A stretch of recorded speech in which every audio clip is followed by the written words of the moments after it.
Hola, bienvenidos, buenos días. Presentarme, mi nombre es Emilio Luchter, soy asesor financiero en la CINI, ALIC de la ciudad de Rosario, que el año que viene está cumpliendo sus 60 años de trayectoria. Primero quería, ante todo, darles la bienvenida y agradecerles a los participantes de esta charla, que es la segunda charla de ciclo de espacios que potencian. En este caso, puntualmente, vamos a estar hablando de herramientas financieras para empresas. Estas herramientas financieras para empresas en el sentido del enfoque que le vamos a dar, pero también son aplicables a carteras personales de individuos. Pero bueno, en relación al enfoque que les comentaba que le vamos a dar, se relaciona justamente a distintos aspectos que tenemos en cuenta en las relaciones que tenemos con nuestros clientes, empresas, y básicamente es una relación estrecha en la cual lo que buscamos es tener un profundo conocimiento de distintos aspectos de la empresa, un conocimiento integral, tanto de el horizonte que tienen sus disponibilidades de fondos para establecer qué colocaciones, es decir, el flujo de fondos, los flujos de fondos que tienen determinados, los aspectos normativos que pueden también restringir o de alguna forma afectar a la actividad. Entre otros aspectos también el perfil inversor que tiene la empresa. Así que bueno, para también tener en cuenta los instrumentos que vamos a estar presentando, vamos a excluir los fondos comunes de inversión. Son instrumentos válidos, pero creemos que este sentido de poder enfocarnos en la relación con el cliente nos permite tener una administración más eficiente de justamente las colocaciones de los clientes. También vamos a hablar no solo de colocaciones, sino de alternativas de coberturas, y esto tiene que ver con las variables que pueden afectar a la actividad, variables económicas, inflación, tipo de cambio que la empresa quisiera estar atendiendo.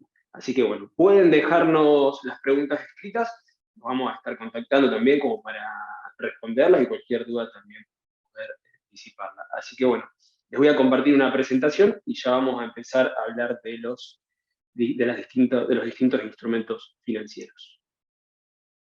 Hola, ¿ahí se escucha? Perfecto, bien, bueno, disculpen, tuvimos un problemita, ahí estamos. Bueno, como comentaba, la caución bursátil es un instrumento que permite a los agentes que tienen excedente de fondos buscar un rendimiento. Este es un instrumento que opera con un sistema de garantías en el cual el mercado actúa como contraparte central para justamente gestionar las garantías que dejará la parte que pide el financiamiento, es decir, la parte que toma la caución tomadora. Como instrumento de colocación, obviamente nos vamos a enfocar en la caución colocadora.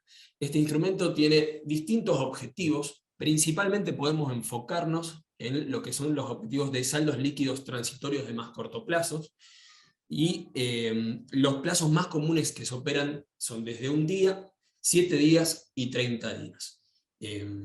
Aproximadamente el rendimiento que estamos teniendo y encontramos en estos activos es de un 62% anual, hablamos de una tasa anual nominal. Después la caución lo que va generando cuando se ingresa en la caución, para aclarar cómo es la operatoria, cuando se colocan los fondos en caución, se pacta el plazo previamente, el mínimo, como decía, es el plazo de un día, y cuando la caución va venciendo, va capitalizando sus intereses, si esa caución automáticamente se renueva por un día, bueno, va capitalizando sus intereses. Entonces ahí tenemos que pensar en lo que es una tasa efectiva. Pero a los fines de compararlo con las opciones de corto plazo, como son los fondos comunes de inversión money market, es decir, los de acreditación inmediata, en términos de rendimiento, utilizamos una tasa nominal anual. Como indica la presentación, los fondos comunes de inversión de acreditación inmediata están rindiendo alrededor de un 52%, una tasa nominal anual de un 52%, contra una tasa nominal anual promedio de las cotizaciones que tuvieron ayer para los distintos plazos, aproximada a un 62% anual. Ahí vemos una diferencia bastante marcada. Plazo de liquidez también 24 horas, entonces son plazos similares con un rendimiento que es bastante más alto. Después podemos tener plazos, como contaba, más largos, si quizás queremos calzar con alguna obligación que podemos tener dentro de 30 días, que la empresa puede tener dentro de 30 días, bueno, se puede buscar también colocaciones a esos plazos. Contaba recién que la caución opera con un sistema de garantías que respalda las operaciones. Vamos a contar un poquito cómo es eso y qué activos se pueden dejar en garantías. Básicamente la parte tomadora deja en garantía activos financieros con cotización pública en mercados, de los cuales, de su valor de mercado, se va a tomar un porcentaje, un aforo, para dejar un margen sobre el monto de mercado con respecto a la obligación que toma justamente la parte tomadora en cuanto a los fondos que se captan de la caución, de las cauciones colocadoras. Acá dejo un cuadro resumen también y el porcentaje de aforo que tienen los distintos activos que se pueden tomar como garantía. Ahí contamos renta fija privada, son los bonos, obligaciones negociables emitidos por empresas, también renta fija pública, renta variable, es decir, acciones de compañías, y cada una de estas opciones tiene un porcentaje de aforo. Abajo hay un ejemplo muy sencillo en el cual mostramos que, suponiendo que el monto colocado o prestado es de 900.000 pesos y la parte tomadora deja en garantía activos de renta fija pública, es decir, por ejemplo, bonos emitidos por el Estado. Ese activo tiene un porcentaje de un 90% de aforo. Entonces lo que vemos es que la parte tomadora tiene que presentar activos en respaldo de esa obligación que toma por 1.000.000 de pesos, para que justamente tenga un margen sobre el monto tomado. Esas posiciones se revisan de manera diaria, el mercado es el quien las administra, y en caso que haya variaciones negativas en el valor de mercado de los activos financieros en garantía, bueno, exigirá a la parte tomadora que integre nuevas garantías. Vamos a avanzar con otro tema. En este caso, más que una colocación, como era el caso anterior, para excedentes transitorios, estamos hablando de una operación puntual, ampliamente conocida, pero siempre es válida repasarlo y explicar, y un poquito más conceptualmente también en qué consiste una operación de dólar MEP. La operación de dólar MEP, propiamente dicho, no es una operación de cambio, es una operación de cambio implícita, por la cual, operando en mercado y con la combinación de dos operaciones, como es la compra y la venta de un mismo título, que cotiza tanto en pesos como en dólares, lo que vamos a obtener de justamente el cociente, el precio en pesos y dólares de esos activos, un tipo de cambio implícito. Es por eso que se lo utiliza como una operación de cambio. Podemos decir que es el mercado cambiario más transparente y eficiente en cuanto a la formación de precios, ya que es el que, si bien hay normativa que restringe a determinados agentes o empresas, personas físicas también pueden estar alcanzadas por normativas que restrinjan el acceso, la formación del tipo de cambio, del precio del tipo de cambio, es bastante más transparente que lo que es el mercado único y libre de cambio, el MULC, que está ampliamente restringido y reglado en cuanto a su operatoria. Entonces podemos, como decía recién, entender esto como una opción válida para hacernos de tipos de cambio. Un poquito vamos a contar lo que es la operatoria y los objetivos también, porque a lo mejor quizás comúnmente se piensa como una opción para dolarizarse, lo cual dólar MEP es una opción para dolarizarse obviamente, pero también para vender dólares. Y justamente ganarse la brecha cambiaria que, liquidando el tipo de cambio en el mercado de cambio, a un tipo de cambio oficial bastante más bajo, es como que se castiga mucho la venta de los dólares. Entonces sirve tanto para comprar dólares como para vender dólares. Principalmente estas operaciones se realizan con bonos emitidos por el Estado, pero se puede realizar con otros activos que cotizan tanto en pesos como en dólares, como pueden ser las obligaciones negociables, los bonos, que son los bonos emitidos por empresas, que dentro de un rato vamos a comentarlo también, para que los podemos usar, como son también los CDRs, que también vamos a hablar de eso.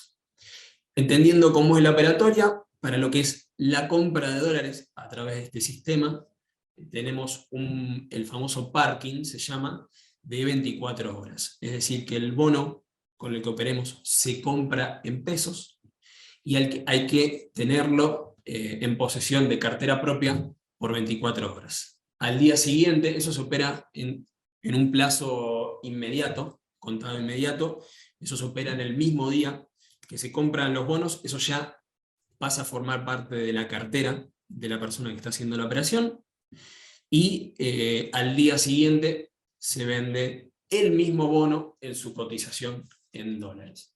Se acreditan los dólares, ya se pueden disponer del dólar en cuenta, y la empresa o la persona que esté haciendo la operación puede disponer de esos fondos. Es decir, que en 24 horas se están dolarizando tenencias de pesos.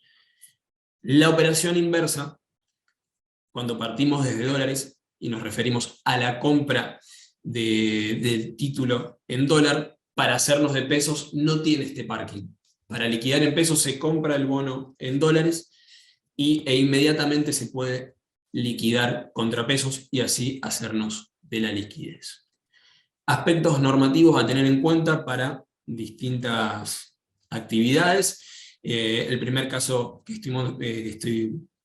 se presenta justamente es para las empresas que hayan accedido al mercado de cambio, como pueden ser las empresas importadoras, para hacer frente a sus obligaciones. Acceden al mercado de cambio. Una vez que hicieron esta operación, deberán esperar 90 días desde la última operación de operatoria en el MULC. Si hacen dólar MEP estas empresas y después tienen que acceder al mercado de cambio, deberán esperar 90 días siguientes a la operación de compra de dólar MEP. Lo que es la venta de dólar a través de esta forma no tiene restricción para las empresas, no interfieren en su normal operatoria en el MULC posterior, así que eso podrían hacerlo. Otros ítems otro ítem o aspectos a tener en cuenta normativos que podrían restringir el acceso al dólar MEP es justamente que las empresas se hayan visto beneficiadas o alcanzadas, vamos a decir más que beneficiadas, por algún tipo de financiación con tasa regulada por el Banco Central. Esto se vio mucho en el año 2020 con la pandemia, con el COVID. Se realizaron un montón se canalizaron un montón de líneas de créditos o supuestos beneficios para las empresas, pero bueno, después se encontraron que eso restringía el acceso a este tipo de operatoria. Como dato nada más, la cotización actualizada de dólar MEP al día de ayer fue de 296 pesos aproximadamente. Vamos a pasar, ya que presentamos lo que es dólar MEP y nos referimos que era un tipo de cambio libre, vamos a pasar a contar herramientas justamente para replicar este tipo de cambio libre o cambio financiero. La primera herramienta que mostramos son obligaciones negociables en dólares. Como adelantaba muy brevemente antes, las obligaciones negociables en dólares son bonos, es decir, instrumentos de deuda que emiten las empresas justamente para captar fondos del público inversor. Estos instrumentos tendrán un rendimiento, una tasa cupón prefijada o puede ser variable, y según las condiciones de emisión. En este caso, puntualmente, vamos a hablar de las obligaciones negociables en dólares. Al igual que los títulos, yo contaba antes que los bonos, pero también contaba que se puede hacer dólar MEP con las obligaciones negociables, cotizan en pesos y en dólares. Por lo tanto, las empresas pueden ingresar desde pesos para comprar estos activos y después quedarse con un instrumento que cotiza justamente en dólares. Entonces, esto nos permite pensar distintos objetivos al momento de tomar estos instrumentos. Si la empresa, lo cual también va a definir el plazo que se tiene para la colocación. Si la empresa puede partir desde pesos o dólares y quiere obtener una renta en dólares, este es un instrumento que ha tomado muchísimo protagonismo porque hay escasez de instrumentos en dólares locales que también nos separen de riesgo emisor, riesgo de crédito del Estado. Entonces, una opción es comprar estos títulos, estos bonos, ajustarlos al esquema de intereses que propone y así tomar también una renta en dólares.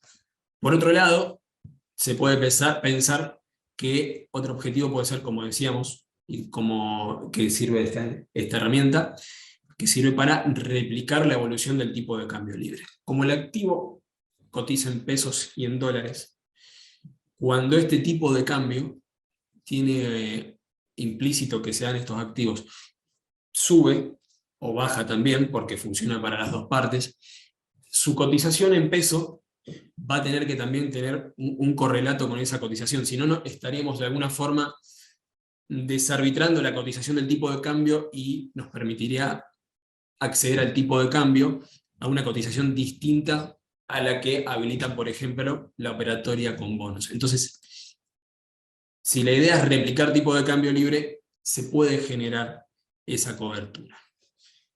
Por otro lado, esto también se puede pensar, y ya para terminar con el esquema de intereses y replicar la evolución de tipo de cambio libre, agregar qué plazo es el óptimo. Bueno, eso lo define cada empresa. Para obtener una renta en dólares, si el título y el nivel de interés de renta que está pagando le resulta atractiva y le gusta el esquema de intereses que ofrece y no tiene la necesidad de contar con esos fondos en el corto plazo, bueno, puede pensarlo para 1 año, 2 años. Lo mismo para lo que es replicar la evolución del tipo de cambio libre. Si la empresa tiene un determinado plazo en el cual le interesa estar cubierto de esa variable, puede acceder a estos títulos. Después también en la cotización influyen distintos aspectos y no únicamente el tipo de cambio. Puede ser la oferta y la demanda que surge de estos títulos, factores de riesgo que pueden estar también afectando a los títulos emitidos. Entonces hay que tener evolución de tasas de interés, bueno, hay que tener distintos aspectos en cuenta. Así que bueno, como tercer objetivo planteado para lo que nos pueden servir estos instrumentos, es justamente la dolarización de excedentes en pesos. Aclarar antes que la liquidez de estos instrumentos es media y baja según el título, pero bueno, es un instrumento válido. Para retomar el hilo, ¿por qué se puede utilizar para dolarizar los excedentes en pesos? Y acá un aspecto a tener en cuenta con lo que es justamente la normativa.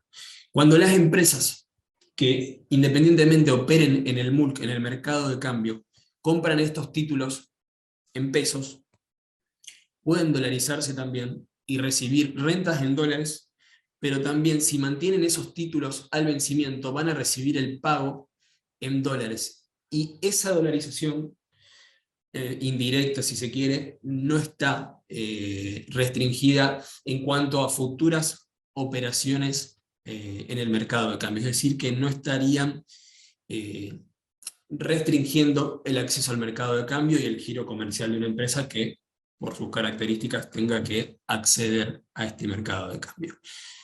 Riesgos a tener en cuenta, el riesgo de crédito del emisor, es decir, la capacidad que tiene el emisor para cumplir con sus obligaciones. Las obligaciones negociables siempre en su emisión suelen estar acompañadas de una calificación por una calificadora de riesgo, eso nos puede dar a priori una referencia.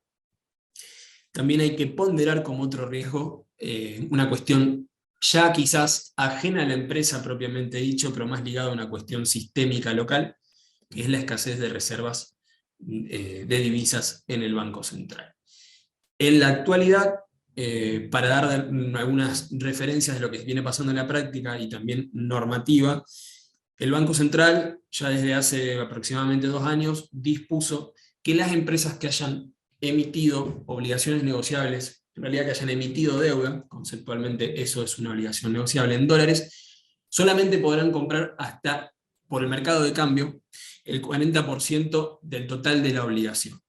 Entonces, en la práctica, lo que estuvo pasando es que se estuvieron dando varias cuestiones, principalmente cuando está por llegar el vencimiento, la empresa ofrece la reestructuración de estas obligaciones y parte de 2 o 3 opciones base.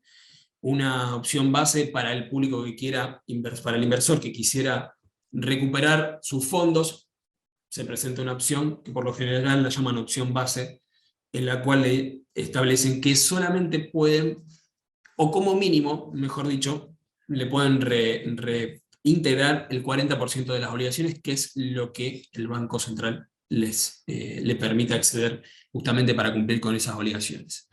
Paralelamente, ofrecen una segunda opción para aquellos tenedores que quieren de bonos, que quieren estar todavía invertidos y les interesa estar invertidos en la empresa y seguir generando intereses con el esquema que propone la emisión, les propone el canje del 100% de los títulos que tienen actualmente y por nuevos títulos. A la opción base les dice, yo te pago el 40% como mínimo y el resto te lo doy en títulos nuevos que voy a emitir. Y acá viene una tercera opción que modifica a la opción base. Por lo general, de manera paralela, también lo que lanzan es, con estos nuevos títulos que se van a generar por el canje, la posibilidad a nuevos inversores de integrar estas inversiones con nuevos fondos, los cuales muchas veces canalizan para poder completar el 60% restante de las obligaciones con aquellos tenedores que quieren recibir la totalidad de los fondos. En la práctica, ninguna compañía dejó de pagar sus obligaciones. Muchas compañías utilizaron esta posibilidad como para reducir el nivel de deuda y también, en lugar de ofrecer una nueva obligación negociable con nuevos fondos, con fondos propios, presentaron la posibilidad justamente de cancelar la obligación, básicamente. Así que bueno, en general se fueron cumpliendo las obligaciones. Esto es un gran asterisco a tener en cuenta en el momento de acceder a este tipo de bonos, por una cuestión que no es menor. Si la situación de las divisas para las reservas del Banco Central continúa siendo complicada, bueno, la realidad es que quizás las empresas se ven también sin la posibilidad de acceder a ese 40% y cada vez más complicadas para cumplir con sus obligaciones. Vamos a pasar a otro instrumento. Antes de terminar, ahí presento un pequeño cuadro con 2 opciones de empresas y emisiones de obligaciones negociables. Una es la compañía Vista Oil y otra es Cresur. Con rendimientos, acá vamos a ver en el cuadro que yo presento lo que es una tasa cupón. Una tasa cupón es para pensarla como el rendimiento nominal, si se quiere, que tiene esa obligación. Y el rendimiento, si se quiere, vamos a simplificar el concepto, pero el rendimiento real en relación al monto invertido que presenta la obligación negociable es el concepto que sigue al cupón en la cuarta columna, que es la TIR. Es decir, que la obligación negociable de Vista Oil presenta un rendimiento aproximado, esto es al cierre del día de ayer, en dólares anual, en pago semestral, es decir, que se pagará en 2 veces, de un 6,44. Cresur presenta un rendimiento anual, también con el mismo esquema de intereses, interés semestral, y presenta un rendimiento de casi un 10% anualizado en dólares.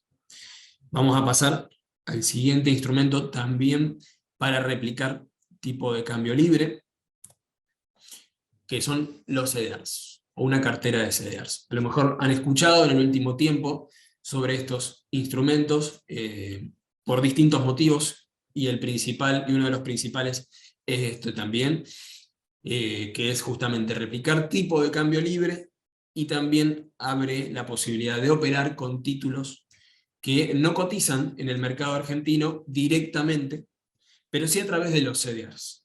Y vamos a definir a los CDRs y qué significa esta palabra. Justamente es un certificado de depósito argentino. Es un certificado de depósito representativo, es decir, que el activo subyacente de estos instrumentos son acciones de distintas compañías. Compañías de primer nivel mundial, como dice acá la presentación, de distintos países pueden ser. Nos enfocamos principalmente en acciones del mercado estadounidense, que cotizan en el índice del S&P o Nasdaq para las tecnológicas, pero también podemos encontrar cotizaciones de empresas de Brasil, de China, de México, de distintos países. Entonces, el activo que subyace a ese certificado de depósito, es decir, que el certificado de depósito está representando, es justamente un activo, que es la acción, valuado en una moneda extranjera. Entonces, hay que aclarar que no siempre es la acción completa lo que está representando, sino que tienen un factor de conversión, es decir, que un CDR puede representar a más de una acción, a una acción o una fracción de la acción subyacente. Así que bueno, puntualmente para lo que es la cobertura o intentar replicar tipo de cambio libre, es una cartera defensiva. Y nos vamos a centrar en empresas de larga trayectoria, empresas de valor que también pertenezcan a sectores con mayor estabilidad en los precios, como pueden ser el sector de consumo básico, que vamos a tomar un ejemplo después, vamos a mostrar el ejemplo de una cartera muy sencilla. Acá lo que buscamos, sin perder de vista que son activos de renta variable y están sujetos a volatilidad siempre, es reducir esa volatilidad de precio en las acciones que integran los CDRs, y nos vamos a centrar justamente, como el activo decía, está valuado en una moneda extranjera. Si hay una evolución del tipo de cambio libre, mismo ejemplo que contaba antes, también tendrá que tener un correlato en la evolución de su precio en pesos. Por una cuestión lógica, si yo estoy comprando indirectamente a través del CDR un activo que cotiza en una moneda extranjera, no puedo en pesos pensar, si el tipo de cambio sube, que no me va a costar más, para simplificar un poquito la idea y el concepto que hay atrás. Entonces, con la cartera defensiva, tener en cuenta el precio del CDR puede subir y bajar relacionado al precio de la acción, el precio real de la acción, pero también el tipo de cambio libre funciona muy bien en ese sentido como referencia de la evolución del precio. Plazo sugerido mínimo, ahí contamos, es de 4 o 6 meses. Se puede pensar para momentos más cortos, también en esto que planteaba al principio de la charla, en cuanto a una cuestión de relación estrecha o continua con las empresas, siempre, igual que todas las opciones que vamos a conversar, exigen un monitoreo continuo para entender cuál es el timing real para entrar y salir de estas opciones. Si uno fija horizontes largos y se fija en su idea con una tendencia, es válido también tener una administración más pasiva, pero yo creo que siempre es mucho más eficiente estar sobre las cosas y tener una mirada más dinámica de este tema. Aspectos normativos que interfieren a los CDRs: no hay tantas restricciones, sí una bastante nueva para las empresas, como daba el ejemplo antes, importadoras, que accedan, en realidad el concepto general es que accedan al MULC, al mercado de cambio, no podrán tener en cartera títulos por un monto equivalente a $100.000. Entonces eso exige un monitoreo continuo y disminuye también mucho el importe que puede posicionarse en estos títulos. No deja de ser una opción válida. También las compañías aseguradoras, por lineamientos de la Superintendencia de Seguro de la Nación, no pueden tener estos títulos en carteras. Siempre son compañías que están que tienen auditorías continuas y están muy restringidas en cuanto a los títulos que pueden formar parte de sus carteras, en los cuales pueden estar invertidos. Esta es una restricción relativamente novedosa, hasta por una cuestión empírica, que hemos visto, bueno, que no se pueden mantener estas inversiones en cartera. Un ejemplo muy simple, no para replicarlo automáticamente, sino para dar un ejemplo, decía que de una cartera defensiva, decía que un sector al cual apuntamos es el sector de consumo básico. Bueno, tenemos papeles como Coca-Cola, Pepsi, que son compañías de alimentos, Procter & Gamble y Walmart. Bueno, son algunos ejemplos de esto, siempre apuntando a esto: consumo básico de alimentos, cuestiones del hogar, también, bueno, Walmart es distribuidor también de estos productos, sirve como referencia. Bueno, vamos a pasar a otro tema, que son herramientas para replicar tipo de cambio oficial. En primer lugar, vamos a hablar de los bonos dólar linked. Los bonos dólar linked son títulos que operan en pesos y que replican el valor de tipo de cambio oficial. Es decir, que se accede en pesos y al vencimiento el mecanismo de ajuste, si se quiere para pensarlo de alguna forma, o el rendimiento que generará es justamente acompañar la evolución del tipo de cambio oficial. Bueno, supongamos distintas cuestiones a tener en cuenta.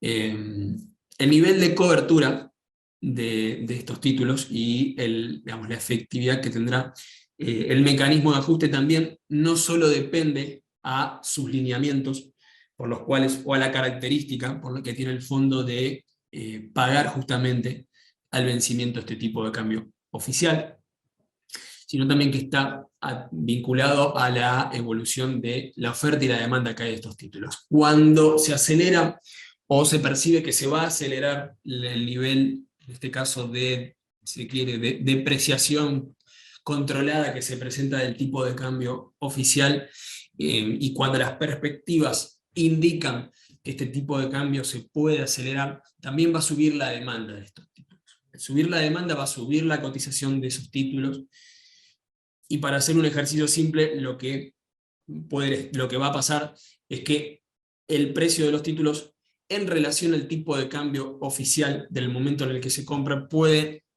estar en un nivel más alto.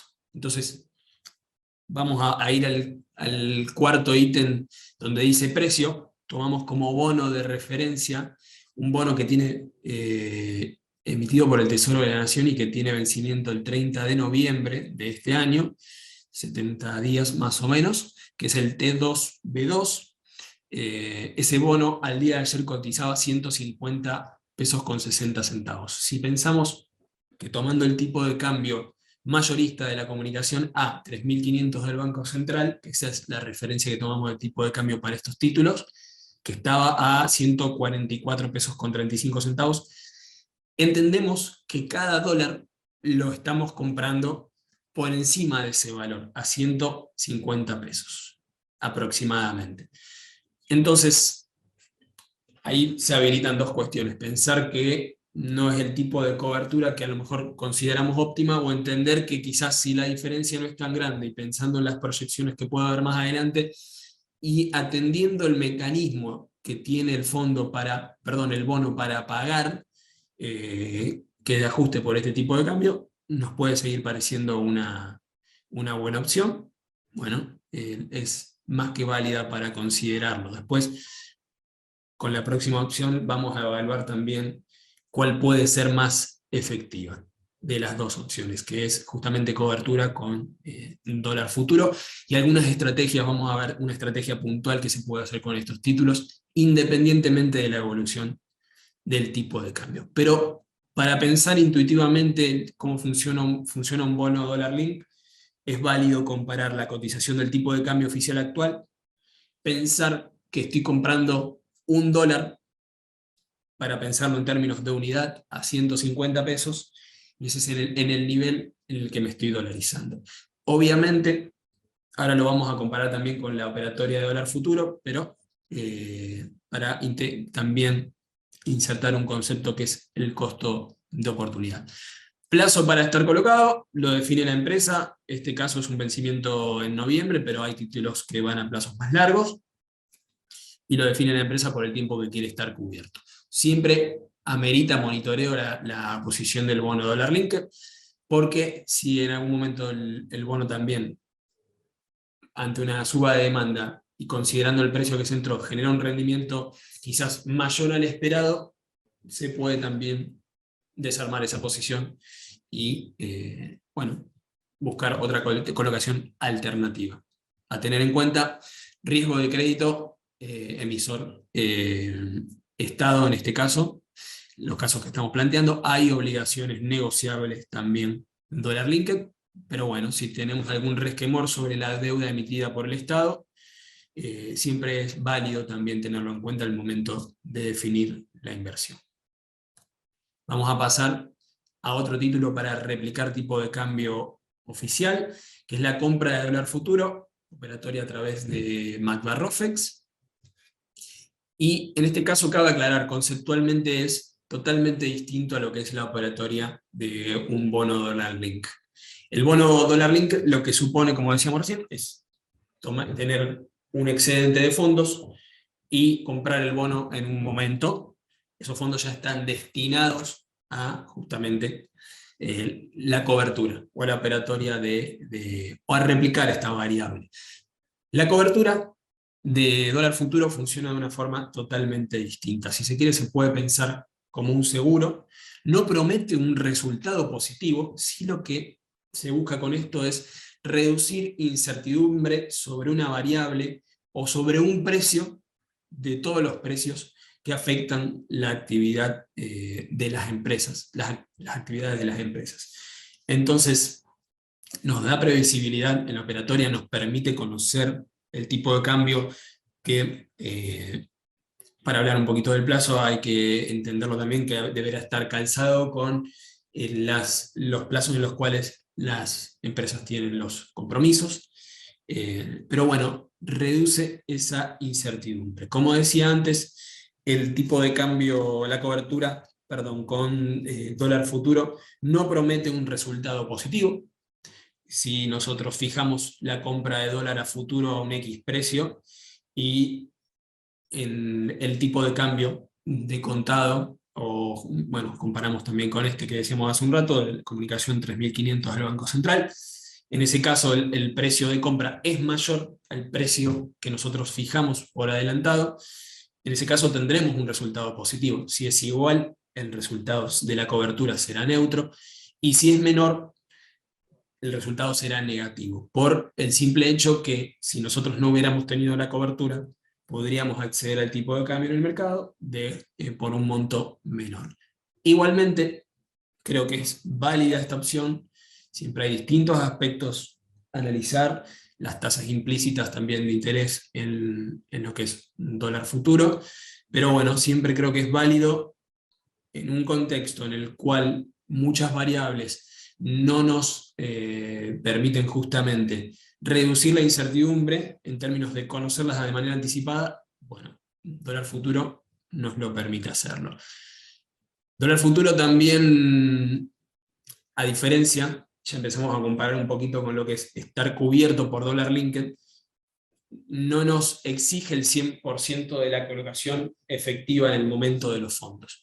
Solamente nos exige una garantía que define el mercado, por lo general es entre un 15 y un 20% del monto a cubrir en dólares por los contratos a futuro, y el resto, bueno, se puede definir algún tipo de colocación. Por eso yo algo ya adelantaba, siempre hay que monitorear entre las opciones de cobertura entre dólar linked y dólar futuro, cuál la posibilidad también y los rendimientos, el costo de oportunidad de estar colocado en dólar linked justamente, y cuál es el costo de oportunidad de tener esos fondos colocados en este título. Es decir, hay tasas o hay instrumentos que nos ofrezcan algún rendimiento que sea más interesado que la cobertura de tipo de cambio con estos títulos. Bueno, entonces ahí se evaluará qué opción es más interesante. También opera con un sistema de garantías, como contaba en la caución, totalmente distinto. Las variaciones con las que nos fijamos son de precios de la posición de dólar futuro. Si hay alguna variación negativa, el mercado va a exigir que se integren esas garantías. Si hay una posición positiva siempre del lado de la parte que toma la cobertura, tendremos, si se quiere, la persona que compra la posición futura recibirá esa diferencia diaria en su cuenta comitente. vamos a hablar ahora de una estrategia,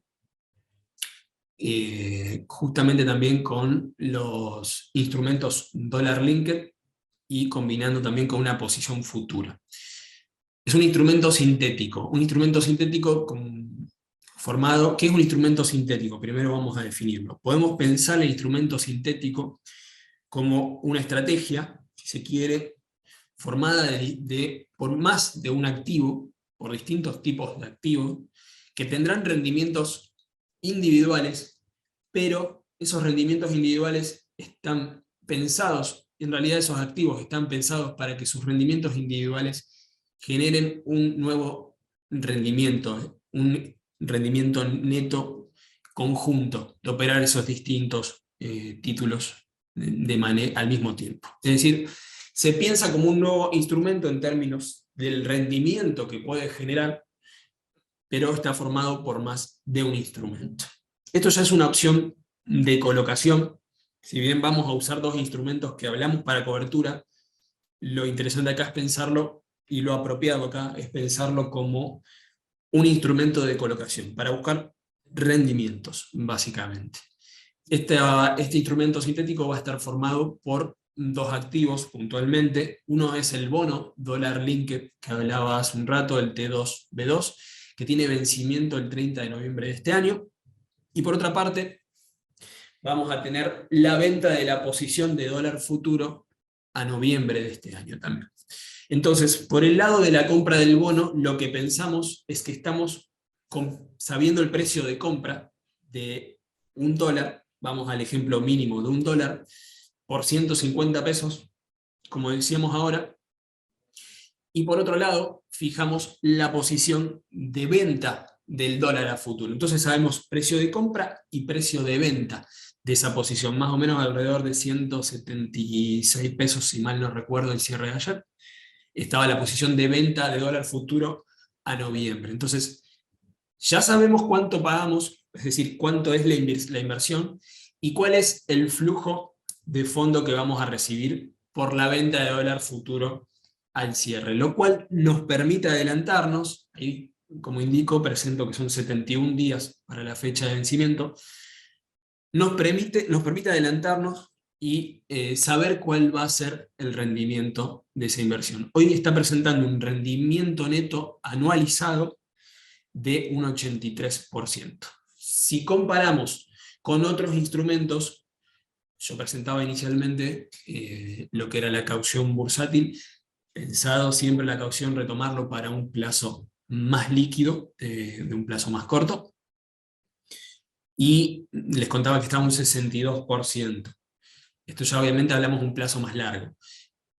Les contaba también que los fondos comunes de inversión estaban rindiendo un 52% anualizado. Bueno, acá el rendimiento anualizado para un plazo más largo, siempre que se cuente con ese plazo, y ya no para pensar en términos de liquidez inmediata, estamos en un 83% anual. Es un rendimiento más que interesante y, bueno, si se quiere un pequeño asterisco, ponderar que un poco se despeja esa situación con algunas cuestiones y algunos reestructuración también en el esquema en los niveles de compromisos del Estado en cuanto a la deuda emitida para este año. Hay que tener en cuenta siempre, como digo, si a alguien le pesa, lo que es el riesgo de crédito, emisor Estado. Para noviembre de este año yo creo que se va despejando un poco también esta situación. Así que bueno, esta es una opción distinta a las convencionales, implica también seguimiento. A veces hay que evaluar también cuál es la dinámica de la posición de dólar futuro, y quizás hasta el desarme anticipado de la posición puede ser válido y más rentable que mantener hasta el vencimiento de la posición, es decir, hasta el 30 de noviembre. Vamos a pasar a un último instrumento muy similar a dólar linked para replicar otra variable, que es la evolución de la inflación. Similar en términos de funcionamiento, cambia la variable a la cual le va a dar cobertura.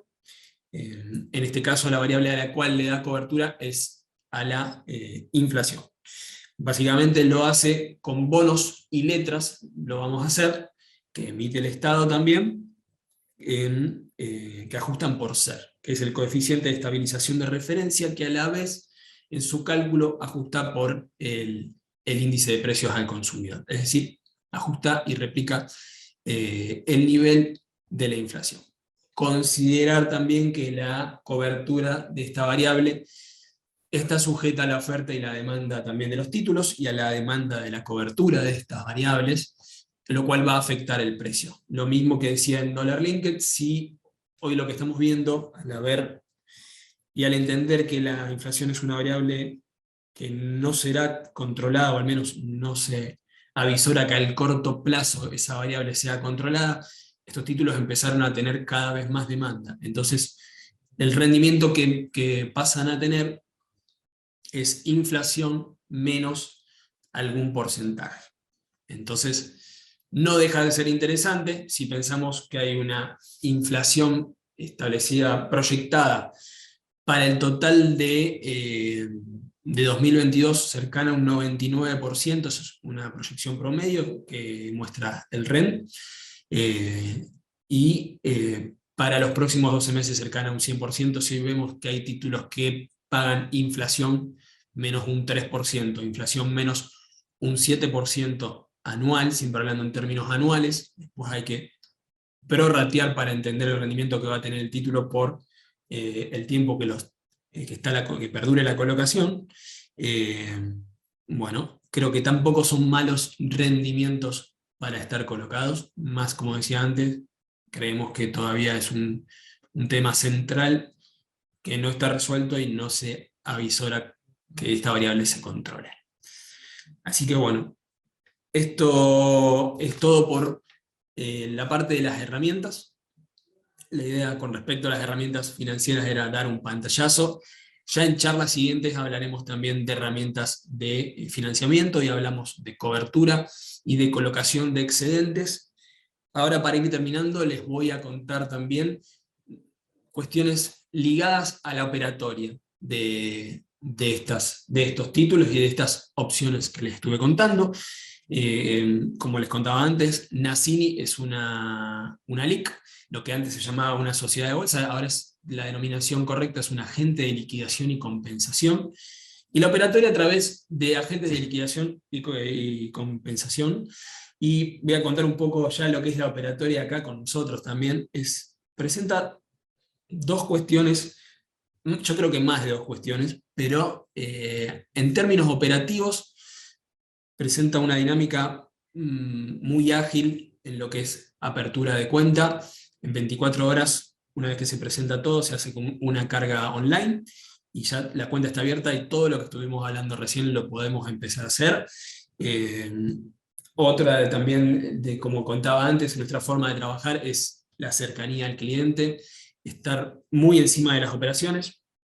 Y voy a contar algo para tampoco irme tanto del hilo, cómo se complementa esto en las herramientas extranjeras, las herramientas, financieras, con la eficiencia impositiva que tiene también operar.